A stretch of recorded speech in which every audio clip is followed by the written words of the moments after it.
Hello everyone. So today we will start our new DPP here. This is DPP our 3 in this lecture series and our topic as you know work energy power. यहाँ पर हम लोग जो सब topic cover करेंगे वो kinetic energy है। और जैसा कि आप लोग जानते हैं हम लोग क्या करते हैं, we do solve the last year problems. What we do solve the last year problem from JEE Mains, CET and NEET problem. Okay, so let's begin. So first problem हमारा यहाँ पर ये है बच्चों। क्या है फर्स्ट प्रॉब्लम? एक particle है जिसका मास 5m है। एक पार्टिकल है जिसका मास 5m है और वो रेस्ट पे है। Suddenly breaks on it's on into 3 fragments. वो 3 फ्रेगमेंट्स में टूट जाता है। ठीक है, मैं आपको बताता अभी तक कितना क्वेश्चन जितना हम लोग ने रीड करा। एक पार्टिकल है, लेट इट बी, ये late it B atomic bomb है। इसका मास 5m है और ये रेस्ट पर है। किस पे है? रेस्ट पर है। ये टूटता है 2 फ्रेगमेंट्स में। ये देखो ये क्या लिखा है, 2 fragment of mass M each moves along mutually perpendicular direction with speed V each. ये 3 फ्रेगमेंट्स में टूटता है, उसमें से 2 फ्रेगमेंट, लेट इट बी, एक ये रहा, दूसरे कलर से बनाता हूँ, लेट इट बी, एक ये रहा, ठीक है, और दूसरा ये रहा। दोनों का मास m है एंड वेलोसिटी v है। ठीक है, और एक दूसरे के म्यूचुअली परपेंडिकुलर है। इतना क्लियर है बच्चों? नाउ लेट इट बी, इसका मोमेंटम p1 है, इसका मोमेंटम p1 है और इसका momentum late it B p2 है। कितना है? p2। हमें नहीं पता, हमने बस मान लिया है। उसके बाद क्या होता है बच्चों? उसके बाद क्या होता है, आप लोग से बोला है कि the energy release during the process is. जब एनर्जी कितना रिलीज होगा जब ये प्रोसेस होगा तो मैं आपको एक चीज बताता है, वो ये है कि ये मास जब टूटता है तो एक और मास होगा जो टूटेगा, that is equal to the 3m। किसके बराबर होगा? 3m के बराबर होगा। का मास है 3m। कितना है? 3m। तो टोटल कितने मास है हमारे पास? हमारे पास टोटल मास है, देखो तुम्हें बताता है, टोटल मास था 5m। वो 2 पार्टिकल में टूट जाता है, एक का मास m है, दूसरे मास m है, दोनों v वेलोसिटी से मूव करते हैं और परपेंडिकुलरली मूव करते हैं। तो एक तो ये हो गया। To conserve the linear momentum, जो तीसरा मास होगा ऑफ कोर्स वो लेफ्ट डायरेक्शन में जाएगा और उसका मास कितना होगा? ये दोनों अगर m है, टोटल 5m है, तो ये हो गया 3m। ठीक है, मैंने क्या करा, ये m है ये m है, टोटल 5m होना चाहिए ना, तो ये m है ये m है, तो ये कितना होगा? 3m होगा। तो ये बच्चों हमारा क्वेश्चन था। इसका वेलोसिटी हमें नहीं पता, हम लोग मान लेते हैं इसका वेलोसिटी v डैश है। आप लोग से kinetic energy release during the process पूछा है, तो एनर्जी कितना रिलीज होगा during the process? Energy released during during the process, कितना एनर्जी रिलीज होगा बच्चों? दैट विल बी एक्चुअली, अगर कोई बॉम्ब एक्सप्लोड होता है तो वो हर एक फ्रेगमेंट के काइनेटिक एनर्जी के बराबर होगा एक्चुअल में। ठीक है, उसके अंदर जो भी केमिकल जो भी लाइक एनर्जी स्टोर थी वो तीनों की काइनेटिक एनर्जी में बदल गई, एनर्जी कंजर्व होता है। तो ये मान लो फर्स्ट पार्टिकल, ये सेकेंड, और ये हमारा थर्ड पार्टिकल। तो जो टोटल एनर्जी रिलीज होगा वो हो जाएगा काइनेटिक एनर्जी फर्स्ट पार्टिकल के plus kinetic energy second particle के plus kinetic energy third particle के। इतना क्लियर है क्या क्वेश्चन में? प्रॉब्लम यहाँ पर ये है बच्चों, फर्स्ट पार्टिकल का मास वेलोसिटी पता है हमें, सेकेंड पार्टिकल का भी मास वेलोसिटी पता है हमें, जो तीसरा फ्रेगमेंट है या जो तीसरा पार्टिकल है उसका मास एंड वेलोसिटी हमें नहीं पता है। That is the problem. Mass तो हमने पता कर लिया लॉजिक लगा के, तो 3m आ गया। वेलोसिटी पता करना है, तो to find the velocity what we will do, we will apply the conservation of linear momentum। what we will do, apply the conservation of linear momentum। कैसे करेंगे देखो, पहले रिजल्टेंट मोमेंटम निकालो, resultant momentum of p1 and p2। ये जो दो momentum है p1 and p2, p1 particle and first particle and second particle का जो मोमेंटम है उनका रिजल्टेंट कितना आएगा। तो देखो मैं फॉर्मूला लगाता हूँ, r is equal to the, resultant निकालने का होता है वेक्टर का, a square b square two a b cos theta. Resultant magnitude का ये आता है फॉर्मूला। आर क्या है, मैं रिजल्टेंट निकाल रहा हूँ P12, 1 और 2 का रिजल्टेंट निकाल रहा हूँ, तो मैंने 1 2 लिख दिया, P1 का स्क्वायर P2 का square 2P1 P2 cos theta. इनके बीच में एंगल कितना है बच्चों, देखो 90 डिग्री, कितना है 90 डिग्री। सो ये जो टर्म है पूरा का पूरा वैनिश कर जाएगा, क्या होगा, sorry I am having a cold cough fever. So तो ये जो टर्म है बच्चों ये आप लोगों का वैनिश कर जाएगा। एंड अगर ये वैनिश कर गया तो हमारे पास बचेगा P1 का स्क्वायर प्लस P2 का स्क्वायर। नाउ आप लोग समझ गए इतना, cos 90 की वैल्यू 0 होती है, दैट्स वाई ये टर्म वैनिश कर गया। Now under root of P1 की वैल्यू कितनी होती है, let it be M square V square, P2 की वैल्यू भी इतनी एम स्क्वायर वी स्क्वायर। आपको पता है ये कहाँ से पता है, देखो इनका मास वेलोसिटी है, इसका मास वेलोसिटी है, तो ये हो जाएगा under root of 2 M square V square, दोनों टर्म सेम थे ऐड कर दिए, ठीक है। तो ये आ जाएगा आप लोगों का फाइनल √2 mv। कितना आया मोमेंटम आया आप लोगों का, मैं ये इरेज कर देता है, ये जो फाइंड आउट करना है वो पार्ट। देखो आप लोग का फाइनल मोमेंटम कितना आया बच्चों, तो ध्यान से देखो, तो आप लोग का जो फाइनल मोमेंटम आया है, या ये बोल सकते हो इन दोनों का रिजल्टेंट मोमेंटम जो आया है P12 वो √2 mv आया है। कैसे आया है, मैंने स्टेप वाइज मैथमेटिक्स करा है। तो इन दोनों का मान लो रिजल्टेंट इस डायरेक्शन में निकलता है मोमेंटम का, ठीक है, और वो P12 है और उसकी वैल्यू आती है √2 mv। इतना क्लियर है, आई थिंक इतना क्लियर होगा। Now let's go to the next page and solve it further. Now अभी तक अगर हम लोग थोड़ा इसको वापस से रीड्रॉ करें डायग्राम को, ये मास है 5m जो कि रेस्ट पे है, इसकी वेलोसिटी 0 है। ये 3 पार्टिकल में एक्सप्लोड होता है, एक इधर को जाता है दूसरा इधर को जाता है, और इन दोनों पार्टिकल का मैंने रिजल्टेंट निकाला। रिजल्टेंट मोमेंटम इस डायरेक्शन में आया है जिसकी वैल्यू है √2 mv, ठीक है, ओके। और एक और पार्टिकल है जो इस तरफ को जाता है जिसका मास हमको पता है 3m, ठीक है। एक इधर बना देता हूँ पार्टिकल, एक इधर बना देता हूँ, इसका मास है 3m और वेलोसिटी हमको नहीं पता v डेस। अप्लाई कंजर्वेशन ऑफ मोमेंटम, लगाओ। कंजर्वेशन ऑफ मोमेंटम क्या बोलता है, initial momentum equal to final momentum. Actual में स्टेटमेंट क्या है बच्चों, in absence of external force, कोई एक्सटर्नल फोर्स नहीं होगा तो मोमेंटम हमेशा कंजर्व होता है, मतलब फाइनल मोमेंटम इनिशियल मोमेंटम एक दूसरे के बराबर होता है। यहाँ पर कोई एक्सटर्नल फोर्स नहीं है, वो एक्सप्लोड कर रहा है बस, ठीक है। तो इनिशियल मोमेंटम कितना है, मोमेंटम को फॉर्मूला हम सब लोग जानते हैं, मोमेंटम का फॉर्मूला होता है मास इनटू वेलोसिटी ना, ये फॉर्मूला होता है ना, लोग जानते हो आई थिंक, नहीं जानते तो मैं इसको हाईलाइट कर देता हूँ यहाँ पर, ये फॉर्मूला होता है बच्चों मोमेंटम निकालने का।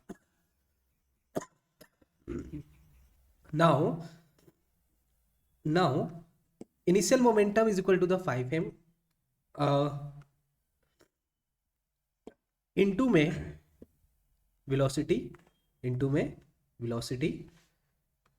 वेलोसिटी 0, वेलोसिटी कितनी है 0। फाइनल मोमेंटम कितना है, फाइनल मोमेंटम है √2 mv, ठीक है। तो एक ये राइट डायरेक्शन में जा रहा है तो मैं इसको प्लस ले लेता हूँ, momentum is a vector quantity, और 3m वाला लेफ्ट डायरेक्शन में जा रहा है तो इसको मैं माइनस ले लेता हूँ, तो इसका मोमेंटम हो जाएगा माइनस में 3mv डेस। क्लियर है, मैंने क्यों इनको प्लस माइनस लिया है बच्चों, दो वेक्टर क्वांटिटी है, एक है मोमेंटम 3m का जो लेफ्ट डायरेक्शन में है, एक मोमेंटम है दोनों का रिजल्टेंट का जो राइट डायरेक्शन में। अगर दो वेक्टर है उनका अगर मैं रिजल्टेंट निकाल रहा हूं, ठीक है, तो अगेन ये प्लस ये दोनों के बीच में सब्ट्रैक्शन का साइन है, क्यों, क्योंकि एंगल 180 डिग्री बन जाएगा। तो अगेन अगर आप लोग रिजल्टेंट का फॉर्मूला लगाते हो तो ये आ जाएगा, ठीक है, मैं लगा के नहीं दिखा रहा हूँ, मैं लॉजिक से कर रहा हूँ। तो ये 0 हो गया, √2 mv माइनस में 3mv डेस, तो 3mv डेस √2 mv। इस टर्म को मैं उधर को लेके गया तो ये पॉजिटिव हो गया, v डेस हो जाएगा √2v/3, ये आप लोगों का v डेस हो जाएगा, ठीक है। मतलब मुझे इसकी वेलोसिटी मिल गई जो कि वैल्यू आई है √2v/3 के बराबर आई है। काइनेटिक एनर्जी पूछा है ना आप लोगों से, सॉरी आपको एनर्जी रिलीज पूछा है ना, तो निकाल लो अब तो energy release, okay. Energy release कैसे हो जाएगा, kinetic energy of first, kinetic energy of second plus kinetic energy of third. First का कितना लिखोगे, काइनेटिक एनर्जी का फॉर्मूला अगेन मैं रिमाइंड करवाता हूँ, ये होता है हाफ एम वी स्क्वेयर, ये फॉर्मूला होता है। तो क्या हो जाएगा, फर्स्ट पार्टिकल का हो जाएगा हाफ, मास है छोटा एम, ओके, इसका मास एम था, वेलोसिटी वी था ना, इसका मास भी एम था, वेलोसिटी वी था, तो हाफ छोटा m v square, second particle का भी हाफ छोटा m v square, third particle का जो मास है 3m था, वेलोसिटी वी डैश का स्क्वायर, ठीक है, so it will be half m v square plus half m v square plus 3/2m v dash का square. Now here v dash कितना है, वी डैश इज √2 v/3 का whole square, ठीक है। So final answer will be, देखो ये दोनों terms add हो जाएंगे, can you see, half m we square half m we square add कर दो तो it will be M we square only, half और हाफ 1 बन गया, plus plus M we square actual में plus plus 3/2m, so it will be 2 का √2 का square 2 v square by 9, 2 will be cancel बच्चों, 3 के टेबल से 3 times cancel, so final answer will be, मैं इस तरफ करता हूँ थोड़ा राइट में, तो फाइनल आंसर विल बी बच्चों, energy release will be M we square plus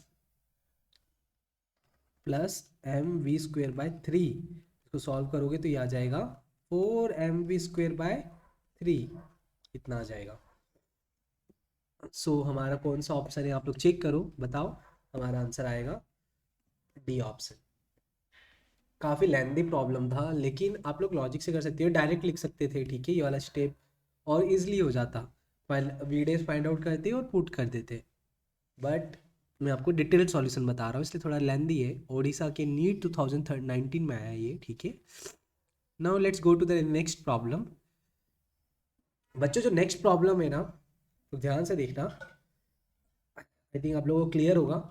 last problem में क्या करा हम लोगों ने, इसका आप लोगों को मैं बताया था वापस से, इसका मैंने वेलोसिटी फाइंड आउट करा by applying conservation of linear momentum. After that मैंने एनर्जी रिलीज निकालने के लिए सबकी इंडिविजुअल एनर्जी को मैंने ऐड कर दिया, क्या करा, इंडिविजुअल एनर्जी को ऐड कर दिया। Now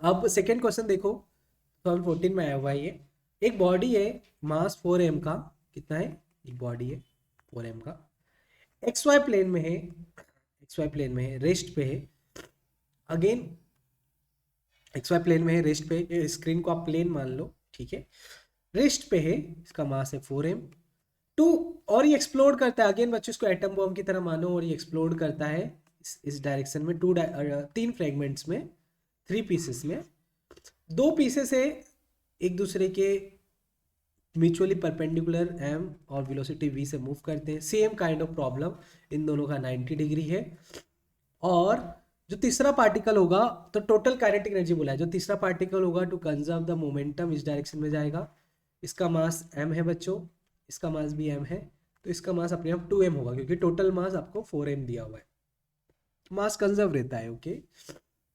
after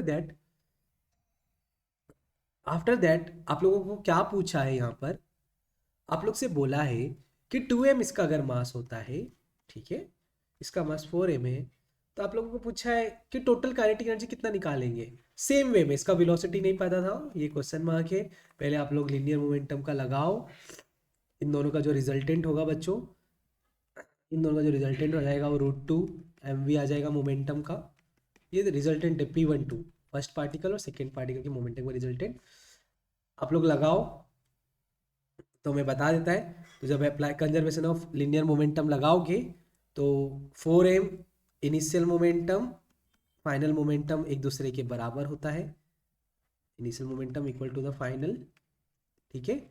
so 4m into में 0 इक्वल टू, ये राइट में √2mv ले लो, लेफ्ट वाले को नेगेटिव टर्म से ले लो, तो ये हो जाएगा 2mv डैश, कितना हो जाएगा 2mv डैश, तो आपके पास v डैश आ जाएगा, और ये आ जाएगा, आप लोग फाइंड आउट करो, और कमेंट डाउन में बताओ कि टोटल काइनेटिक एनर्जी कितनी आएगी।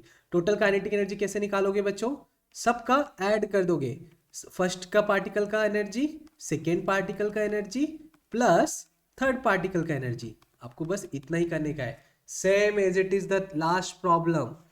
यहाँ पे बस मास की वैल्यू थोड़ी सी चेंज हो गई है, लास्ट टाइम 5m था, दिस टाइम 4m दिया हुआ है, एज इट इज करने का है। तो आप लोगों को क्या करने का है, ट्राई करने का है इसका होमवर्क में, और इसका मुझे आंसर टाइप करने का है, ठीक है। Now let's go to the next problem. एक इंजन है, पंप है, जो वाटर निकाल रहा है continuously through whose, water leaves the hose with velocity v and meter m, and m is the mass per unit length of the water jet. Okay, एक hose मान लो, छोटा सा पाइप टाइप का है, वहां से वाटर निकल रहा है विद वेलोसिटी v, और उसको इंजन, एक इलेक्ट्रिक पंप है जो वाटर को खींच रहा है। एक मान लो hose है हमारे पास, ठीक है, और आपको बोला है बच्चों water leaves the hose with the velocity v, जो इससे पानी निकल रहा है, ठीक है, वो वेलोसिटी v से निकल रहा है, ओके, और वेलोसिटी v से निकल रहा है, और आपको m दिया हुआ है, मास, m इज द मास पर unit length of water jet, ये m वाटर जेट का मास पर यूनिट लेंथ दिया हुआ है, ठीक है। मान लो उसका लेंथ कैपिटल एल है, कितना है, कैपिटल एल है, ठीक है, मान लो उसका लेंथ कैपिटल एल है। सो अगर मैं टोटल मास की बात करता हूं कि एक एट अ टाइम कितना मास निकल रहा है, तो ये हो जाएगा टोटल मास, आ जाएगा आप लोगों का टोटल मास हो जाएगा मास पर unit length into length of the hose, इतना मास बाहर आ रहा है, मतलब जो टोटल मास होगा 1 सेकेंड में per unit time, 1 second per unit time कितना निकल रहा है, टोटल मास इतना निकल रहा है, उसका मास पर unit length of the water jet into length of the hose. What is the rate at which kinetic energy is imparted to the water? आपको बोला rate of the kinetic energy, मतलब आपसे क्वेश्चन में पूछा है बच्चों rate of kinetic energy imparted to the water, मतलब kinetic energy पूछा है per unit time, per unit time, rate बोला है ना, रेट मतलब टाइम के साथ, ओके। तो ये काइनेटिक एनर्जी का फॉर्मूला होता है हाफ टोटल मास वेलोसिटी का स्क्वायर अपॉन में टाइम।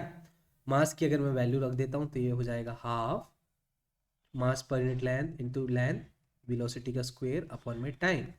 लोग ध्यान से देखो बच्चों, अगर आप लोग यहाँ पर ध्यान से देखोगे, ये जो है ना, मैं समझाता है ये थोड़ा डिटेल में, लेंथ पर यूनिट टाइम क्या है, उस वाटर की वेलोसिटी तो है L/T, इसकी जगह में V भी लिख सकता है लॉजिकली सोचोगे तो रेट ऑफ काइनेटिक एनर्जी आ गया आप लोगों का, कितना आ जाएगा, ये इजिली आ जाएगा आप लोगों का, और ये हो जाएगा हाफ m, L/T को मैंने v लिख दिया, तो आपने वेलोसिटी ऑफ वाटर जेट ही लिख दिया v, ठीक है, और इधर वेलोसिटी का स्क्वायर भी है, तो ये हो जाएगा हाफ m v क्यूबिक। अब ध्यान देना क्वेश्चन में, यहाँ पे काइनेटिक एनर्जी नहीं पूछा, आपसे बोला rate at which kinetic energy important to the water, तो ये मतलब पंप उससे कितनी काइनेटिक एनर्जी से खींच रहा है पानी को, तो इसका आंसर डी होगा। क्लियर है सबको, easy problem. Okay, now next problem here, एक सेल है मास 200 ग्राम का, ejected from a gun of mass 4 kg by an explosion that generate 1.05 kilo joule of energy, the initial velocity of the shell is, initial velocity कितना होगा उस cell का, आप लोग से ये पूछा गया है, ठीक है, कितना होगा इनिशियल वेलोसिटी सेल का, ठीक है, कितना होगा इनिशियल वेलोसिटी सेल का बच्चों, आप लोग से ये पूछा गया है। मैं आप लोग को बताता है कितना होगा, इट विल बी, आप लोग को क्या दिया हुआ है, मैं आपको समझाता है पहले अच्छे से, उसके बाद हम लोग समझते हैं। आपके पास एक गन है, गन जानते हो बच्चों, बंदूक, इस बंदूक से एक सेल निकल रहा है, लेट इट बी, गोली निकल रही है, कारतूस, ठीक है, इसको थोड़ा अच्छे से बनाते हैं हम लोग, ठीक है, ये बंदूक की गोली है, ये बंदूक के ट्रिगर है, ठीक है, इसका जो मास है आप लोग को दे रखा है बच्चों 200 ग्राम, कितना दे रखा है मास, 200 ग्राम, आपको इतना क्लियर होगा, ठीक है, और जो बंदूक का जो मास है ये आपको दे रखा है 4 kg। कितना दे रखा है? 4 kg। और बोलो बोला बोला है बच्चों कि जब बंदूक से आप लोग जो वो ट्रिगर दबाते हो तो जो एक्सप्लोजन होता है ना, इसके कारण गोली आगे को भागती है। आप लोग बंदूक थोड़ी पीछे को जाती है, रिकॉइल मोमेंटम लगता है, बैकवर्ड मोमेंटम लगता है। आपने पढ़ा था ना हम लोगों ने, ऐसे गोली चला रहे हैं आप लोग, गोली आगे को निकलती है, पीछे को थोड़ा जर्क लगता है, रिकॉइल मोमेंटम लगता है। ये हम लोग पढ़ चुके हैं ना। तो आप लोग को बोला कि initial velocity of the shell कितना होगा। Initial velocity of the shell कितना होगा, तो मैं पहले आप लोग को रिलेशन बता देता हूँ। बहुत इजी प्रॉब्लम है। सो देखो, इसका मान लो वेलोसिटी v है, बंदूक का वेलोसिटी छोटा v है, ठीक है।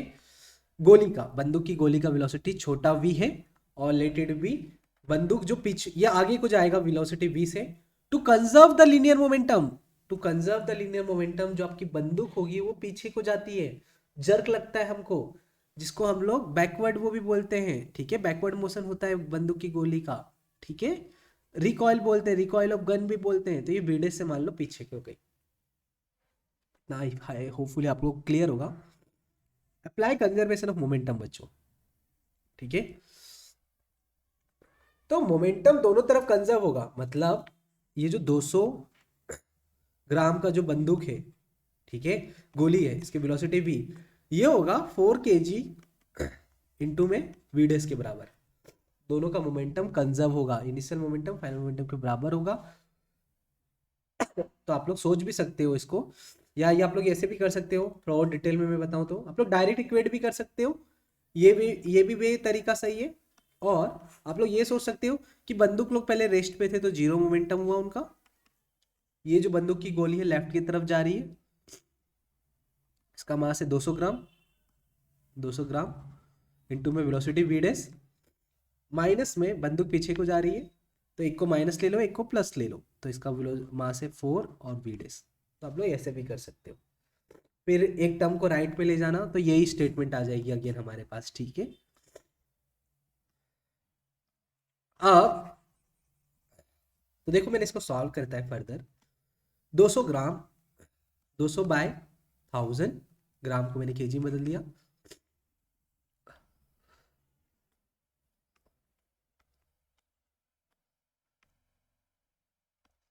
इसकी वेलोसिटी v थी 4 v डैश।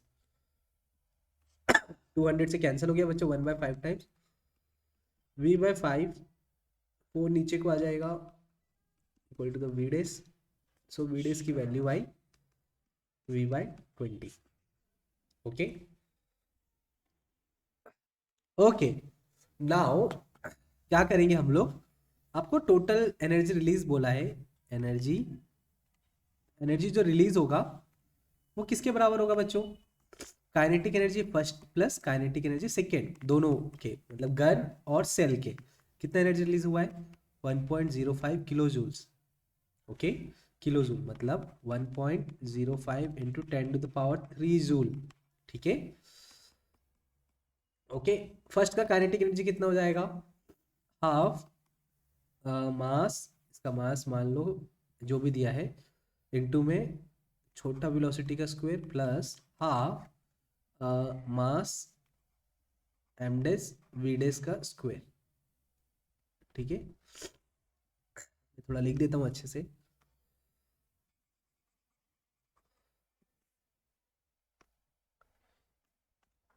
वी डेस का स्क्वायर कैसे करोगे आप लोग इसको? तो ये हो जाएगा 1050, 10⁻³ से मल्टीप्लाई करने पे हाफ मास जो है आप लोगों को दे रखा है, मास कितना दे रखा है? 200 ग्राम, मतलब 200 बाय 1000 केजी में लिखा है मैंने यहाँ पे, ठीक है। ये 200 ग्राम दे रखा है आपको, तो 200 बाय 1000, ठीक है। नाउ उसके बाद आप लोग को दे रखा है वेलोसिटी का स्क्वायर, ये तो फाइंड आउट करना है, इसको रहने दो। हाफ मास 4 kg दे रखा है, वी डेस की वैल्यू आपने निकाली, v/20 आई थी, कितनी आई थी? v/20 का स्क्वायर। तो इसको क्या कर लेने का बच्चों, ये 0 0 कैंसिल। आपको मैं थोड़ा होमवर्क दूंगा इसको सॉल्व करने के लिए। 1050 हाफ 2/10 मतलब एक्चुअल में 1/5 टाइम्स कैंसिल हो गया, तो 1/5 वी स्क्वेयर प्लस ये हो जाएगा आप लोगों का, कितना हो जाएगा, ये हो जाएगा 2 v स्क्वेयर, 2 से ये भी कैंसिल, 2 v स्क्वेयर/20। ठीक है, चलो मैं कर ही देता हूँ सॉल्व। तो ये आ गया आप लोगों का, एक सेकेंड, कितना आ गया है, v²/10, और इसको और कैंसिल करोगे तो आप लोग जैसे कैंसिल करोगे इसको तो यहाँ पे 10 आ जाएगा। तो देखो दोनों तरफ मैं आपको बताता है इसको सॉल्व करके, तो ये हो जाएगा 1050 v²/10 प्लस 10 5 v²/10, एलसीएम लोगे 10 एलसीएम आ गया 2 v², 1050, ओके, और it will B, think I am doing right ना, या, और इट विल बी 1050 इंटू में 10 डिवाइडेड बाई 2 v², ठीक है। सो कितना होगा ये आप लोगों का, हो जाएगा ऑलमोस्ट थिंक कितना हो जाएगा ये हो जाएगा, okay, one mistake we are doing here, mistake here is that ये v² का होल स्क्वायर है बच्चों, तो ये आपको ध्यान रखना है, ठीक है, v/20 का होल स्क्वायर है, ठीक है, तो यहाँ पर एक्चुअल में एक 20 भी है एक्स्ट्रा, ठीक है, यहाँ पर एक 20 भी एक्स्ट्रा है, मतलब यहाँ पे एक 20 भी एक्स्ट्रा, ठीक है। सो अगर आप इसको सॉल्व करते हो ना, देखो कैसे होगा ये, it will B, late it B 200, मैंने एलसीएम लिया, ओके, और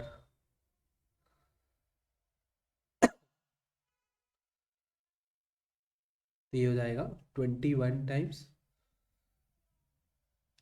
ये हो जाएगा 200 एलसीएम लोगे ना आप लोग, तो ये हो जाएगा 20 v²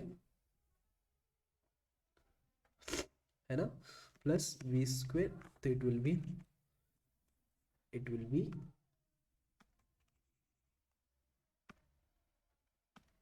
21 v²/200, ठीक है। सो इधर को चला गया 1050 इंटू में 200 divided by 20 equal to the v², cancel करोगे 20 के टेबल से, 50 टाइम्स कैंसिल हो जाएगा, ठीक है, 21 5 जा 0 जा, ठीक है, और ये आ जाएगा 5 2 जा 10, 10 और 3 0, 1 2 3 v² के बराबर, स्क्वायर हटाओगे अंडर रूट लगाओगे 100, स्क्वायर हटाया अंडर रूट लगाया 100 इक्वल टू द v। सो आप लोग देखना करके सी ऑप्शन आएगा, ठीक है, कैलकुलेशन आप लोग खुद से करना एक बार। I will stop this video here only, उसके बाद मैं आप लोगों के नेक्स्ट जो भी प्रॉब्लम्स है वो नए वीडियो में लेता हूँ, बिकॉज थोड़े लंबे लंबे प्रॉब्लम है, अदरवाइज वीडियो लेंथी हो जाएगी, आप लोग बोर होने लगोगे, तो बेटर आप लोग नेक्स्ट वीडियो में आओ और इसको मैं पार्ट बी पार्ट सी ऐसे बना देता हूँ HTPP का। बाय बाय बच्चों एंड सी या।